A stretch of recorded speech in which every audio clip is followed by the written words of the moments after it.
E aí, pessoal do primeiro ano, tudo bem? De volta aqui com as nossas aulas de matemática. Os dois próximos vídeos servirão para a gente finalizar o nosso conteúdo de primeiro bimestre. Isso quer dizer que a apostila 1 vai terminar agora nesses dois vídeos seguintes. Esse primeiro aqui a gente vai ter o contato com a definição de função inversa, e o próximo vídeo, do módulo 14, vai trazer alguns exercícios sobre esse mesmo assunto. Como principais objetivos dessa aula, nós temos a questão de definir a função inversa partindo de uma função original, entender a linguagem para tal situação e analisar principalmente como é que você obtém a função. E quando eu falo função, eu estou falando sobre a lei de definição, né, a lei de formação de uma função inversa a partir da função original. Para fazer isso, e eu tenho outro objetivo também, a gente precisa entender uma propriedade gráfica com relação assim, à comparação do mesmo plano cartesiano, como é que ficaria a função inversa e a sua função original.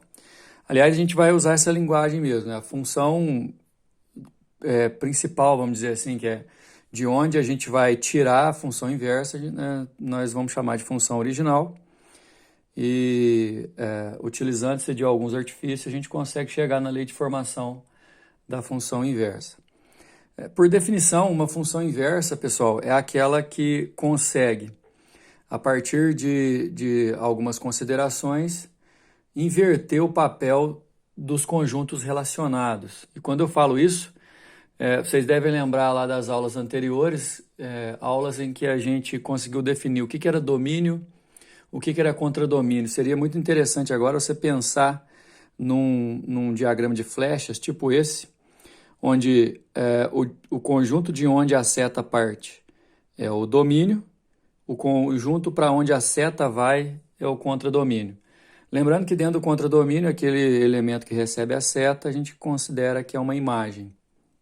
Outra coisa, esse tipo de inscrição que está aqui no nosso enunciado, seja f de A em B, gostaria que vocês lembrassem também que essa linguagem também traz e já fica subentendido que nesse sentido, olha a setinha, que o conjunto A é o conjunto do domínio e o conjunto B é o conjunto do contradomínio. Necessariamente uma função inversa é aquela que consegue relacionar exatamente os mesmos conjuntos que a original, só que numa ordem diferente. Dá só uma olhada. A função f elevado a menos 1, aliás, é essa inscrição que a gente vai usar. Se a função original é f, a sua inversa é f a menos 1. Se a função original é g, a sua inversa vai ser g a menos 1. É só uma maneira de indicar, né? Uma representação. Agora, o mais importante, a função f a menos 1 é a inversa de f. Ao invés de partir de A e ir para B, ela parte de B e vai para A. Isso também você pode ver aqui no meu desenho, que eu coloquei até em vermelho aqui para poder destacar mais. Seja f de A em B, a função f a menos u de B e A é a inversa de f, quando o f de A é igual a B e o f de B é igual a A. Aliás, esse f aqui, na verdade, é f a menos 1. Resumindo a história, basicamente, quando você procura a inversa de uma função, você procura aquela lei de formação que consegue transformar o conjunto que era domínio em contradomínio e o conjunto que era imagem, o conjunto que era contradomínio em domínio. Quer dizer, é só você olhar essa inscrição, que é a parte principal desse começo, dessa introdução. Se a função f vai de A para B, a função f a menos 1, ou seja, a inversa de f, tem que ser capaz de relacionar exatamente os mesmos conjuntos, só que no sentido diferente, de B para A. Se f é uma lei de formação que gera o par AB, f a menos 1 vai ser uma outra lei de formação relacionando os mesmos conjuntos que vai gerar o par BA. Seguindo, a gente tem um exemplo numérico, vai ficar mais tranquilo de entender, olha só. Bom, daqui a pouco, na nossa sequência, vocês vão ver uma regra prática, um passo a passo de como que se obtém a função inversa a partir de uma função original. Mas, por enquanto, considerem essa função f de x igual a 2x mais 3 como a função original E f menos 1 de x igual a x menos 3 sobre 2. A função inversa que é gerada a partir dessa original. Vamos considerar isso. Então, essa função f a menos 1, ela foi gerada a partir dessa primeira aqui. O que eu quero que vocês imaginem? Nessa primeira, colocando 2 no lugar do x, fica 2 vezes 2, 4, mais 3 dá 7. Isso quer dizer que o f de 2 é 7, formando o par 2 e 7, onde 2 é domínio, 7 é imagem. Para a função f a menos 1, eu vou inverter de propósito, olha só, colocando x valendo 7 agora. 7 menos 3 dá 4, dividido por 2 dá 2. Dá só uma olhada no que aconteceu. Como essa função é a inversa, o par também se inverteu, olha. Na função original, o 2 gerava o 7. Na função inversa, o 7 gera o 2. Aliás, é importante você levar em consideração esse exemplo. Se for possível, você até pausa e volta o vídeo para poder vê-lo novamente. E lembrar também que não é toda função que admite uma inversa. Quando uma função admite a inversa, a gente fala que ela é inversível.